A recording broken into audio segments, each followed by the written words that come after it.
Olá, tudo bem? Um ótimo dia ou noite para quem estiver assistindo, dependendo do horário.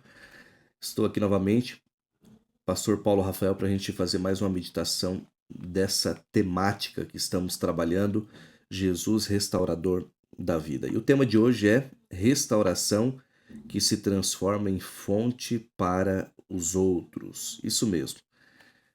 Transformação, isso é algo importante para a vida de todos nós, né? Restauração da saúde, da vida espiritual, dos relacionamentos.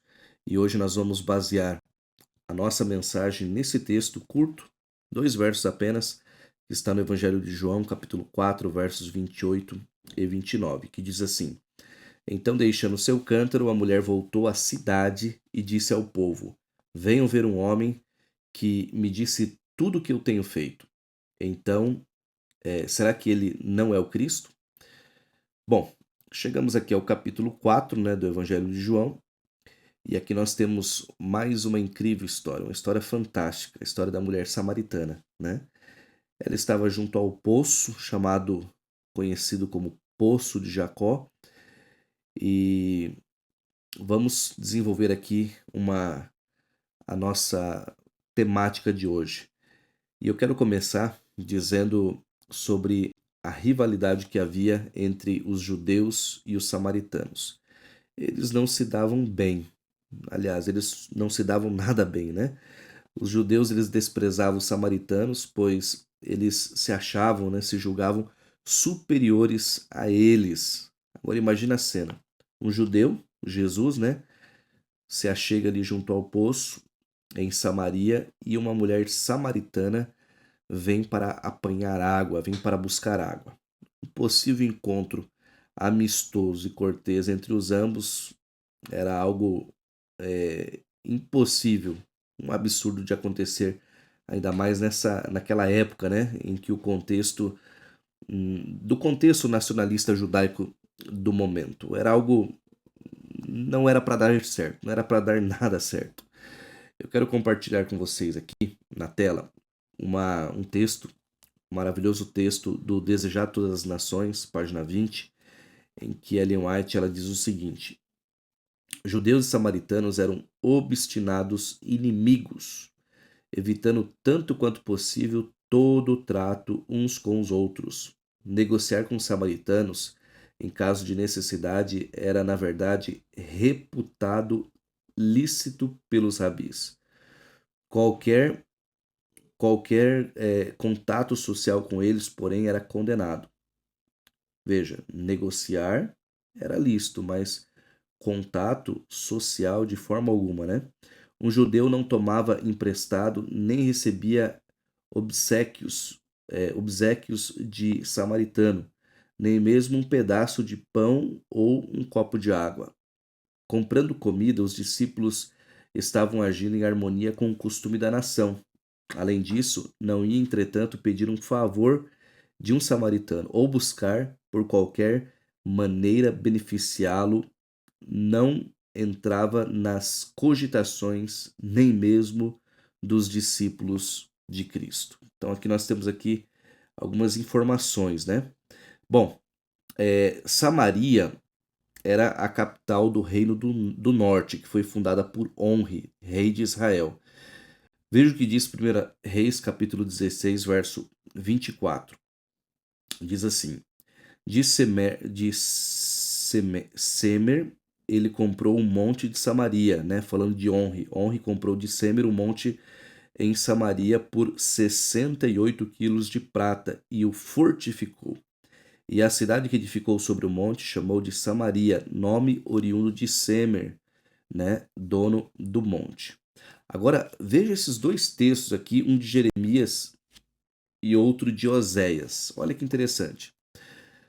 Nos profetas de Samaria vi algo que causa desgosto. Profetizaram por Baal e fizeram o meu povo, né, o povo de Israel, andar errante.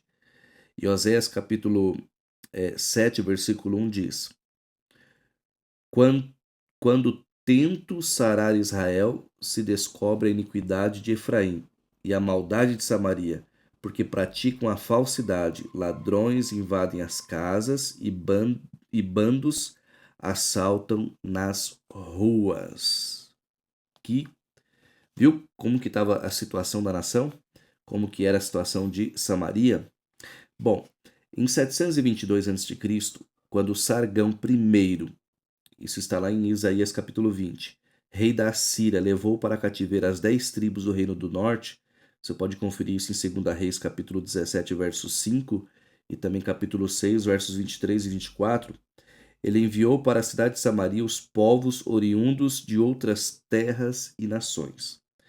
Eram uma mistura de babilônicos e gente de Ava, Amata e Servavim. Você pode conferir essa informação também em 2 Reis, capítulo 17, verso 24. Foram esses povos que vieram para colonizar Samaria. E qual foi o resultado? Uma raça mista que provocou muitos conflitos com os judeus, pois eles se tornaram idólatras. Só para se ter uma ideia da confusão e maldade das nações mencionadas, 2 Reis 17, verso 31 diz que, além de oferecer dádivas a ídolos e ainda assim buscar ao Senhor Deus, os de Sefarvaim queimavam seus filhos e Adrameleque e Anameleque, seus deuses. Olha que coisa terrível, né?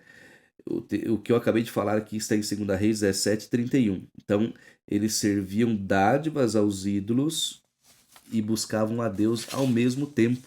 Era isso que acontecia. Como que era o povo ali de Samaria. Agora, note algo interessante nessas informações e o cuidado de Deus. Jesus, ele não via a cidade de Samaria, né, e os seus cidadãos com ódio e com desprezo pelo que eles faziam, né? O mesmo Deus que criou e amava os judeus, gregos, romanos, egípcios, também amava o povo de Samaria, né, os samaritanos, e buscava uma oportunidade de se aproximar deles. Esse é o nosso Deus. Enquanto os discípulos foram comprar comida na cidade, Jesus vislumbrou ali uma chance única, perfeita, uma chance de ter um encontro com eles. Era meio-dia, a Bíblia fala. Ele recorre a ela como que necessitando seus favores. Essa foi a tática que Jesus usou. Cristo desce à nossa esfera, ao nosso nível, para nos ajudar. E se for preciso, ele até pede um favor. É a estratégia do amor utilizada por Jesus. E Jesus vai até ela e pede o quê? Ele pede água. Agora, as barreiras religiosas, as barreiras sociais, elas foram um impedimento para a mulher samaritana. Haviam pelo menos 3 barreiras que impedia ela de se aproximar de Jesus. Vamos falar sobre cada uma dessas barreiras agora.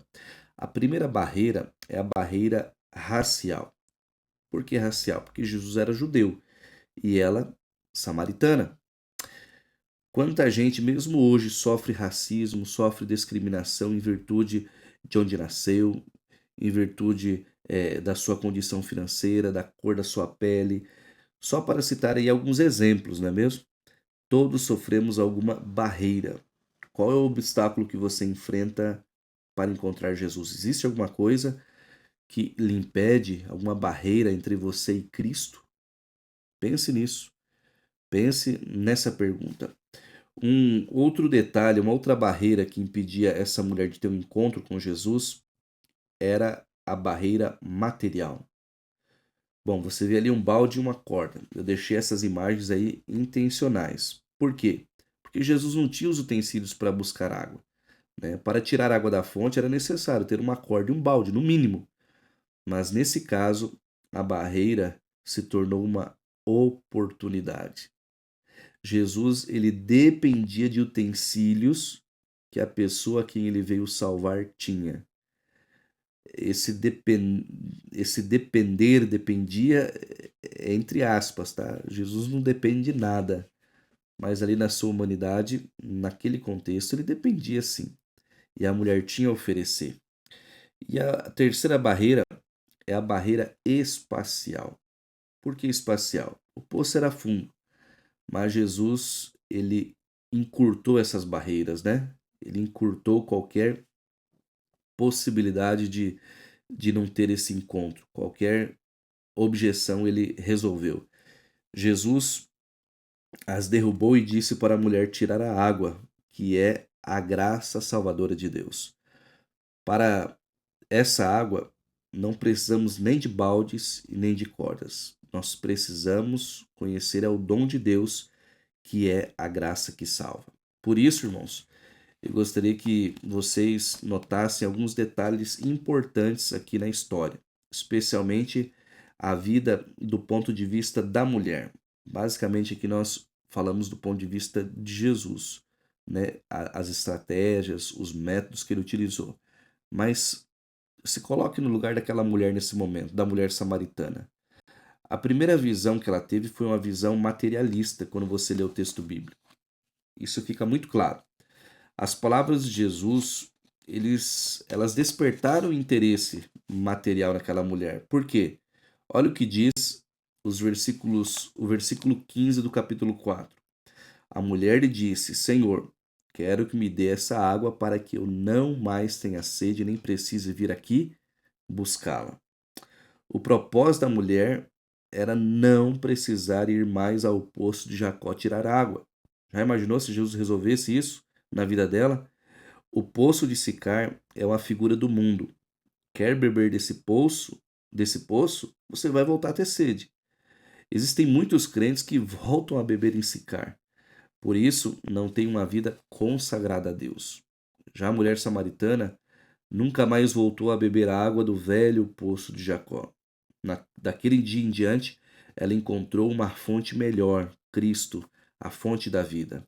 É por isso que Apocalipse 22:1 diz: Então o anjo me mostrou o rio da água da vida, brilhante como cristal que saía do trono de Deus e do Cordeiro.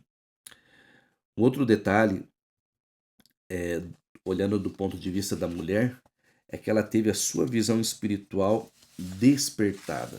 Já parou para pensar nisso quando leu esse texto?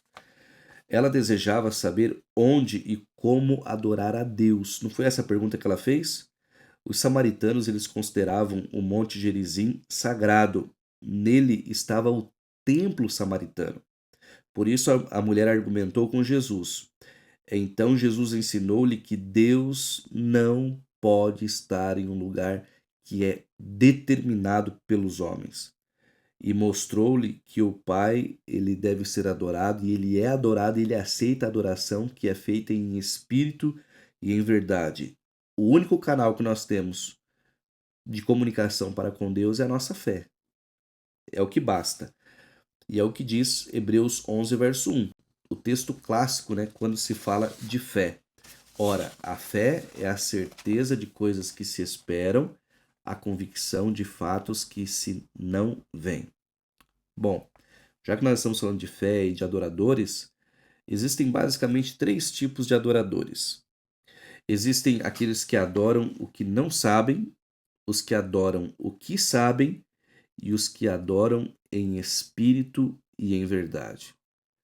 Qual foi a reação daquela mulher marginalizada quando ela foi salva por Jesus, quando ela teve esse encontro especial com Cristo? O texto responde, no capítulo 4, versos 28 e 29, que é o texto que nós utilizamos para dar abertura nessa mensagem, diz: Quanto à mulher, deixou o seu cântaro e foi à cidade e disse ao povo: Venham comigo e vejam um homem que me disse tudo o que eu já fiz. Não seria ele por acaso Cristo? Essa foi a reação dela. Por isso que eu deixei esses três verbos aí em negrito, né? Verbo deixar, verbo, é, verbo ir, né? Ela foi, e verbo dizer, falar. Ela disse isso, né? Então ela deixou para trás o cântaro, ela teve uma ação de ir até Jesus e também a iniciativa de falar, de dizer ao povo, né? De anunciar Cristo. Eu quero compartilhar com vocês aqui três textos do Espírito e Profecia fantásticos que falam a respeito disso. O primeiro deles está no livro A Ciência do Bom Viver, páginas 164 e 165. Olha que texto fantástico. A classe que Jesus, que ele nunca favorecia, era daqueles que ficavam à parte na própria estima e olhavam os outros de alto para baixo. Jesus nunca favorecia esse tipo de pessoa, aquele que olha de cima embaixo, né? Aquele que deixa de lado as pessoas menos favorecidas. Os caídos devem ser levados a sentir que não é demasiado tarde para serem íntegros. Quais fossem os maus hábitos, os fortes preconceitos ou as dominantes paixões das criaturas humanas, ele as encarava a todas com piedade e ternura. Então, nos aproximaremos deles de modo a não desanimá-los nem repeli-los, mas a despertar esperança em seu coração, ser uma fonte de esperança. O outro texto está no Desejar Todas as Nações, página 121, que diz assim: Jesus não queria dar a ideia de que o único gole da água da vida bastasse ao que a recebesse. O que experimenta o amor de Cristo anelará continuamente mais, mas não busca nenhuma outra coisa. As riquezas, honras e prazeres do mundo não o atraem. O contínuo grito de sua alma é: mais de ti.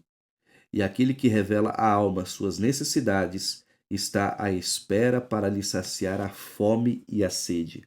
Falharão todo recurso e dependência humanos. As cisternas esvaziar-se-ão, os poços se hão de secar. Nosso Redentor, porém, é uma fonte inesgotável. Podemos beber e beber mais e sempre encontraremos novo abastecimento. Aquele em quem Cristo habita tem em si mesmo a fonte da bênção, uma fonte de água que salte para a vida eterna. João 4, verso 14. Dessa fonte poderá tirar forças e graças suficientes para todas as suas necessidades. E o outro texto também está no Desejar Todas as Nações, agora na página 128. Essa mulher representa a operação de uma fé prática em Cristo. Todo verdadeiro discípulo nasce no reino de Deus como missionário. Aquele que bebe da água viva faz-se fonte de vida. O depositário torna-se doador. A graça de Cristo no coração é uma vertente no deserto, fluindo para o refrigério de todos e tornando os que estão quase a perecer ansiosos de beber da água da vida. E quando estamos ansiosos, famintos e sedentos de Deus, de seu Filho e de seu Espírito, não apenas seremos transformados, mas atrairemos multidões a Cristo. Eu quero concluir essa mensagem e quero te convidar agora para ir para o Evangelho de João novamente, capítulo 4, verso 30, né? Esse texto ele relata o que acontece após a mulher aceitar Jesus e testemunhar dele. O texto diz: então saíram da cidade e foram até onde Jesus estava. Queridos, apenas duas coisas acontecem no coração. Duas coisas acontecem no coração depois de ouvirmos uma mensagem como essa.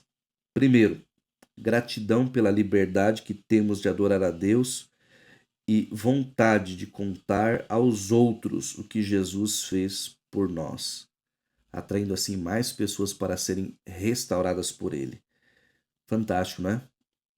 Gratidão e a vontade de distribuir, de compartilhar com outros essa mensagem maravilhosa de salvação, de mudança, de restauração. Hoje nós aprendemos que para ser restaurados, para receber as bênçãos e os condutos de Deus, nós devemos também ser um conduto de esperança, assim como aquela mulher samaritana. Ela recebeu a bênção, mas ela foi também uma bênção, né?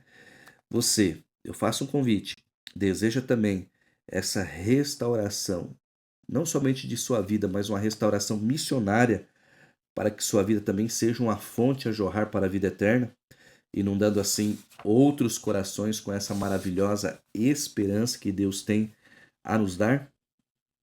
Quando nós lemos ali o capítulo 4, no início é dito que para Jesus era necessário passar por Samaria. Ele tinha outros caminhos, outras opções? Claro que tinha, mas a necessidade dele não foi para o conforto próprio, mas para aliviar e para salvar. A mulher foi ao poço ao meio-dia, um horário que ninguém procurava água, era muito quente, muito calor. A samaritana ela preferiu o calor do sol do que passar vergonha e se expor publicamente. Agora, para Jesus foi necessário ir a essa hora para salvar uma mulher e o seu povo. Quanta bênção, né? Quanta lição, quantas lições a gente tem aqui nesse relato. Ela foi naquele horário escaldante, sacrificante para se esconder. Jesus foi naquele horário também sacrificante, mais difícil para salvar. Fantástico, né? Se você e eu desejamos realmente ser restaurados, nós precisamos nos entregar a Jesus. Se não fomos batizados, precisamos sim ser batizados. Precisamos estudar a palavra de Deus e nos preparar para a missão de Deus. Eu quero orar por você agora, mas além da entrega que talvez alguém precise fazer, eu quero orar pela restauração missionária, pelo altruísmo, pela vida missionária de cada um de nós. Vamos orar? Santo Deus, eu quero entregar a Ti essa pessoa que está orando comigo nesse momento. Quero entregar também a minha vida a Ti e pedir que o Senhor nos ajude a ter um coração convertido e demonstrando isso através dos frutos, como demonstrou a mulher samaritana. Nos dê a Tua bênção, nos ajude para isso, te rogamos em nome do Senhor Jesus. Amém. Queridos, um ótimo dia para você ou ótima noite. Deus abençoe você e sua família. Forte abraço.